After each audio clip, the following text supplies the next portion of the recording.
Hi guys, and welcome to another episode of BCG Bulletin. And in this episode I want to talk about supercars, and specifically about a couple of new supercars, and I think particularly the new Maserati MC20. But before I get into that, make sure that you're subscribing to youtube.com/browncarguy. Make sure that you're following me on all the social media. Just search for my hashtag browncarguy. That's on Instagram, Twitter and Facebook. And of course, subscribe to browncarguy.com. Think about supporting me on Patreon, sponsoring my content. You can do that by going to patreon.com/Shazad Sheikh. I'd love to see you there. I'm going to name check the patrons at the moment at the end of this video.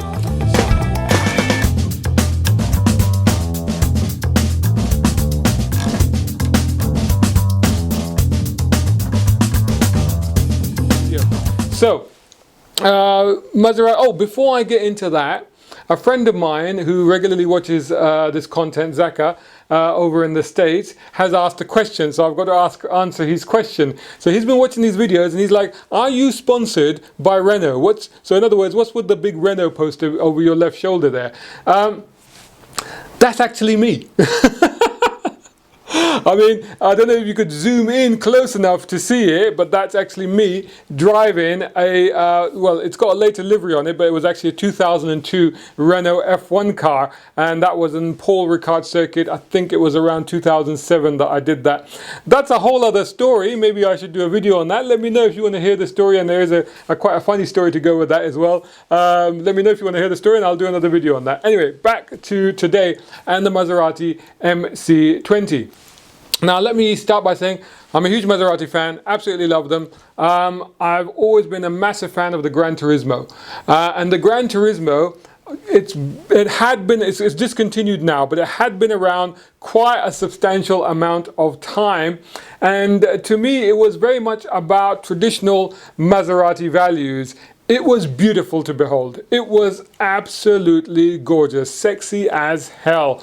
And to drive, it was great too. You know, it was a bit more grand touring than sports car, but it did a good impression of that as well. But overall, it was an extremely satisfying car to drive, very enjoyable to drive. Great engine noise, of course V8s, great engine noise, sounded stupendous. In fact, I remember many years ago there was actually a survey that actually measured, I think it was like the hormonal levels of women when they played certain exhaust notes to them, and they found that it was actually, and women and men as well, and they found that it was actually the Maserati was actually the most attractive note, and that's apart, you know, putting aside, well, actually beating off Ferrari and Lamborghini and all of those. So, you know, it's got a real sex appeal about it. It's got a real appeal about it. And to me, something about Maserati was that it was a Maverick's choice. So if you look at the old Quattroporte, I don't mean like the old one. I mean like the contemporary one, but not the car one, the one before that. I'll put the generations in the captions or whatever. I can't remember that off the top of my head. But you know the one I mean. The one that originally came out with a flappy paddle gearbox that was abysmal. It was absolutely awful unless you knew how to time it right. So you had to treat it like a manual box. So you just have to lift at the right moment to get that change in. And but you had to put up with stuff. So it was a luxury car, a luxury Italian car, but it had its idiosyncrasies, it had its character traits, you know, it had its foibles, you know, and you had to put up with all of that, you know.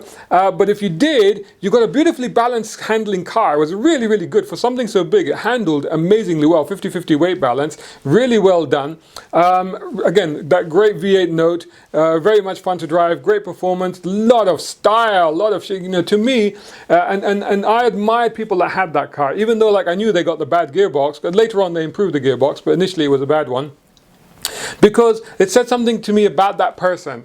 It said something to me that he's gone off in a different route. He hasn't gone down the German route. He hasn't gone down luxury Japanese with Lexus or Infiniti or something like that. He hasn't gone down there. He's gone for his own different thing. And it's all about the style. As I always say, like in Maserati, it's quite likely you might break down by the side of the road, but you're going to be looking really cool standing next to that gorgeous car. That's the thing about Maserati.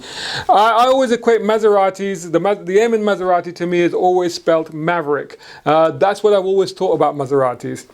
Of course, that started to change with the latest crop of cars when, of course, they tied up with, you know, Maserati is part of the Fiat group, which then became part of the, well, joined up or actually bought or took over the Chrysler group. It became FCA, and then Maserati started to benefit from a lot of the in-car technology from Chrysler, Dodge, because before I drove so many Gran Turismos and Quattroportes, the previous generation ones, and yet every time I got in one, I was still confused about what all the buttons did and how they all, because nothing made any sense. That was a typical Maserati thing. But of course, when they married up with the Dodge Chrysler, and they took all of that stuff and the latest generation of the Quattroporte and the Ghibli, and to some extent they introduced some of it, the interface into the Gran Turismo as well towards the end of its life cycle. It got a lot better. It didn't necessarily detract from it, but to me there was one part of its character foible that had been taken away. But of more of a concern was that new Quattroporte wasn't really the driver's car that the old one was.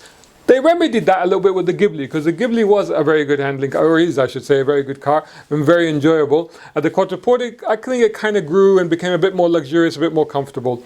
Anyway, those Maseratis, then they introduced the Levant. Now they have a very aggressive plan. They're going to triple their sales, they're talking about, within the next 3 years, and with 13 new models, and that will include replacements for the Gran Turismo and the Gran Cabrio, which will be electrified. Now, I don't know if that means they'll be entirely electric, or if that means there'll be the hybridization or whatever, but there'll be electrification in them, and as there will be in most of their models. So there's a real emphasis on Maserati.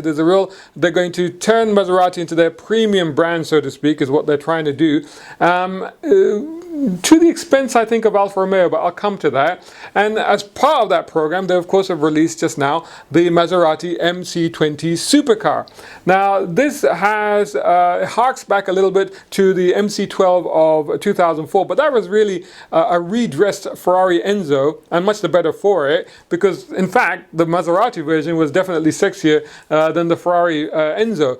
It was a beautiful thing, very long, very Le Mans racer type thing, supercar type thing, and lots of curves and slats and visual things about it. So it was a very exciting car, and that was a very special car and very rare, and not many of them around. So now the new MC20 has come out, and it was released to a world of meh.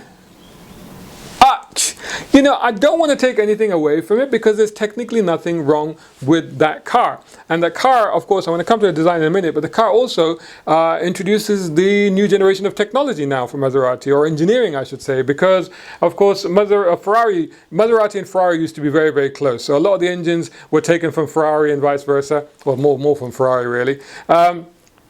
But what happened is that in 2016, FCA essentially sold Ferrari. I say essentially sold Ferrari because what actually happened was that they kind of spun it off, and some of the shareholders of FCA kind of took it over. So now it's under a different company name. But having said that, I think about 67% is owned by the public, 22% is owned by what the shareholders of formerly of FCA, or that used to be FCA, or maybe they are FCA, and I think there's a 10% or something like that is still owned, in fact, by the son of Enzo Ferrari. But anyway, so there was a divorce between Maserati and Ferrari, so they had to kind of extricate. There was a lot of collaboration, a lot of stuff going on together. They had to extricate that. So now they had to come up with a new engine. Now this engine in this new Maserati supercar is not a V8. It's a V6. It's a twin turbo. It's a 3-litre twin turbo V6 producing 620 brake horsepower, revs up to 8,000 RPM. Sounds fantastic. Now, they're saying it's an all-new engine, and I want to believe them, and they need an all-new engine. But Road and Track have looked at it, and they reckon that it's pretty similar to the Ferrari V8, which is the, which Ferrari is that?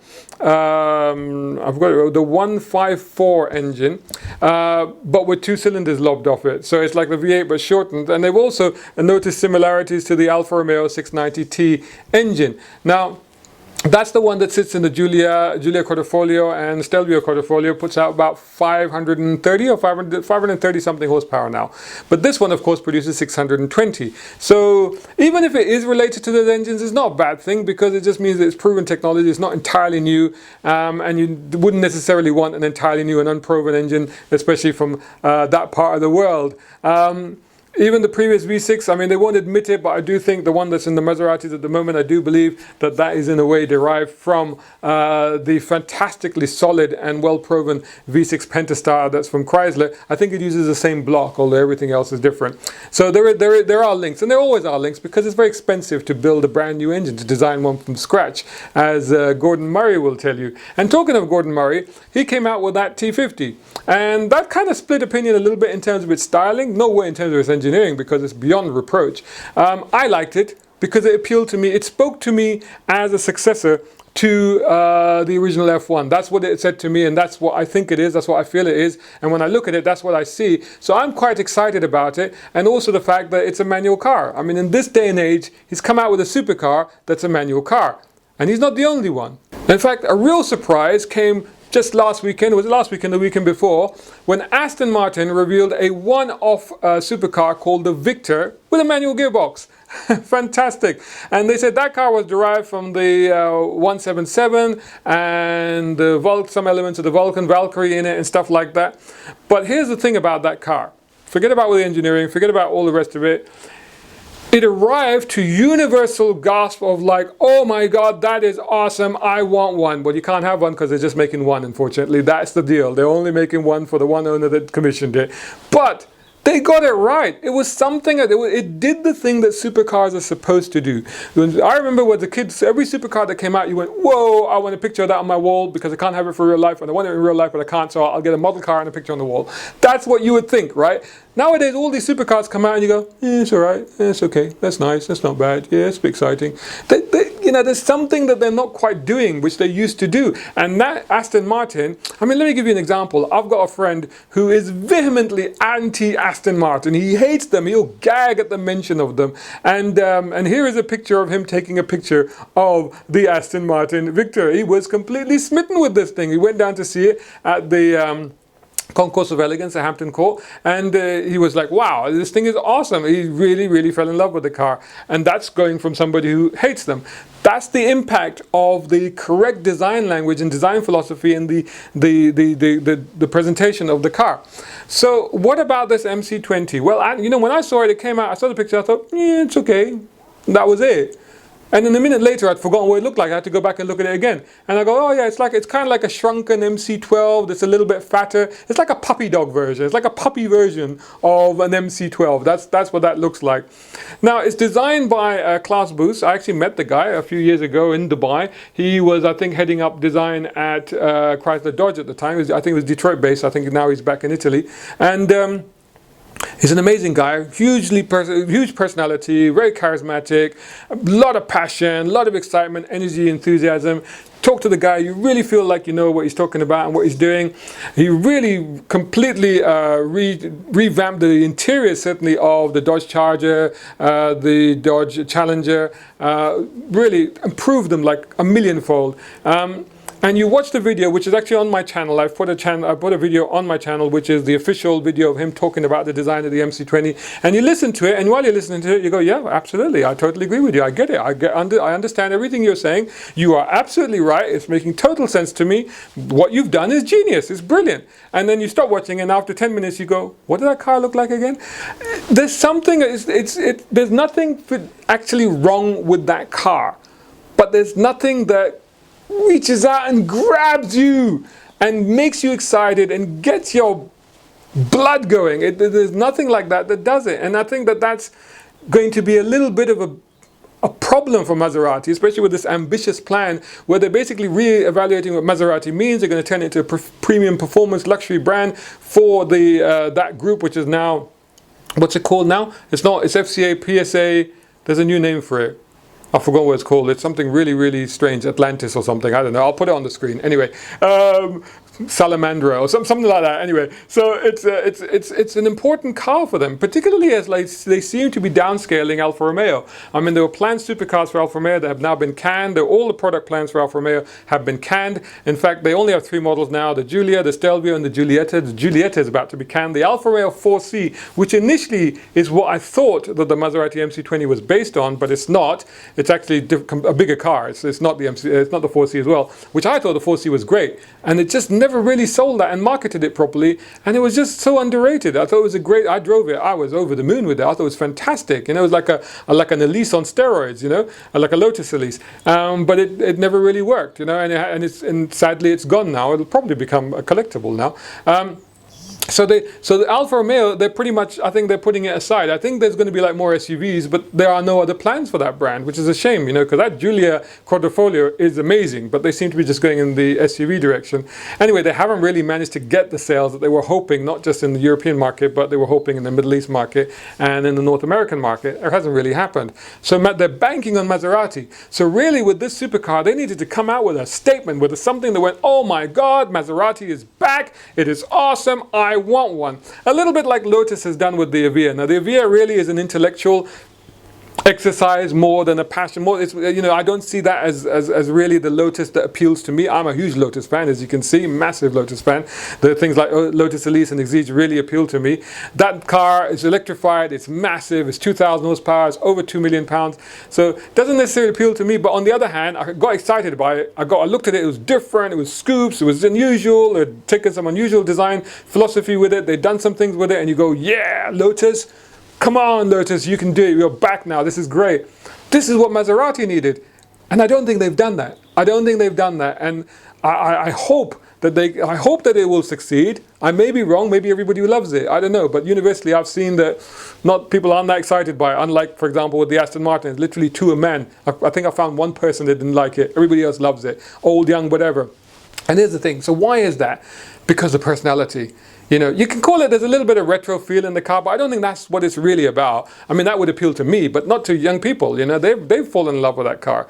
I think the car has to speak to you. It has to have a personality. It has to have a character. Has to say something. The moment you see it, you go, oh, I know what that car is about. I know I know the voice. If it spoke, I know what it would sound like. I know the words it would use. If it came to dinner, I know how it would behave just by looking at it. And I think that's what you used to get when you used to see, you know, old Ferraris, when you see the Lotus Esprit, this one, when you see the Lamborghini Countach, you just knew that. With the Maserati, the MC20, you're just like, it's okay. It's like you know the clever kid in class. It's like, yeah, he's done everything. He's got everything right. He's got all, you know, he's good, but yeah, he's not that interesting. You know, so, you know, sad to say, but. Anyway, I hope I'm wrong. I want to know what you guys think of the MC20. Do you think it's a make or break car for Maserati? Do you think it's because it's supposed to spearhead their new direction in terms of design and in terms of engineering? So that's an important car for them, and let's see what happens with that. So let me know what you think in the comments above below elsewhere. Don't forget to follow me and of course subscribe to youtube.com/browncarguy. Make sure that you follow me on all social media channels. Just search for #browncarguy. You can see it there on my hat, and of course subscribe to browncarguy.com. If you like my content, then make sure that you head over to Patreon, and there you can maybe sponsor my content from as little as £2.40 or $2.40 a month. It's not much. And these guys, thanks so much to Muhammad Ali Omaid in UAE, Partha in India, Tom Conway Gordon here, and Isaac over in America, past and present sponsors on Patreon. Thanks so much to those guys. Go and join them. It would be great to see you there. Let me know again what you think about that Maserati MC20, and I'll see you again soon in the next video.